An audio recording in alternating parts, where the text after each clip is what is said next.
Welcome back नाज़रीन। एक बार ॿीहर ख़बरुनि जो सिलसिलो अॻिते वधाईंदासीं ऐं ब्रेकिंग न्यूज़ अवां सां शेयर कंदासीं। इलेक्शन कमीशन सिंध में मकानी इदारनि जी तकबंदियुनि लाइ शेड्यूल जारी करे छॾियो आहे।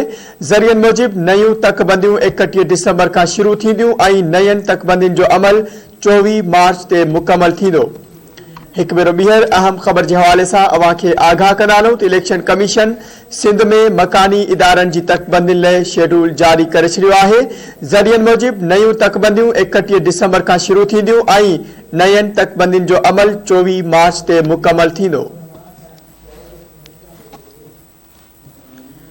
एक बार ॿीहर अहम ख़बर के हवाले से अवां खे आगाह कंदासीं तो इलेक्शन कमीशन सिंध में मकानी इदारनि जी तकबंदियुनि लाइ शेड्यूल जारी करे छॾियो आहे। ज़रियनि मूजिबि नयूं तकबंदियूं 31 डिसंबर खां शुरू थींदियूं ऐं नयनि तकबंदियुनि जो अमल 24 मार्च ते मुकमल थींदो।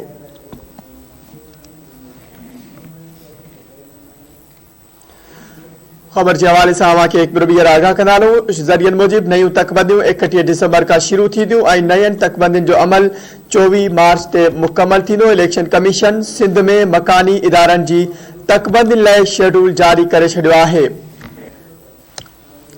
ज़रियनि मूजिबि नयूं तकबंदियूं 31 डिसंबर खां शुरू थींदियूं ऐं नयनि तकबंदियुनि जो अमल 24 मार्च ते मुकमल थींदो।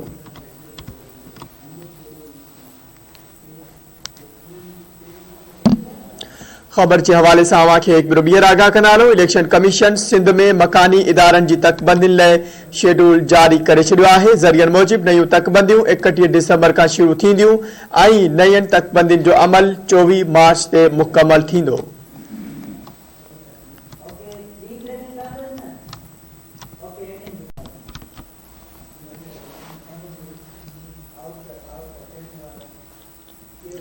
ऐं नाज़रीन इन सां गॾु बुलेटिन पंहिंजी पुॼाणी ते पहुतो। वधीक ख़बरुनि ऐं अपडेट्स लाइ ॾिसंदा रहो धरती टीवी न्यूज़।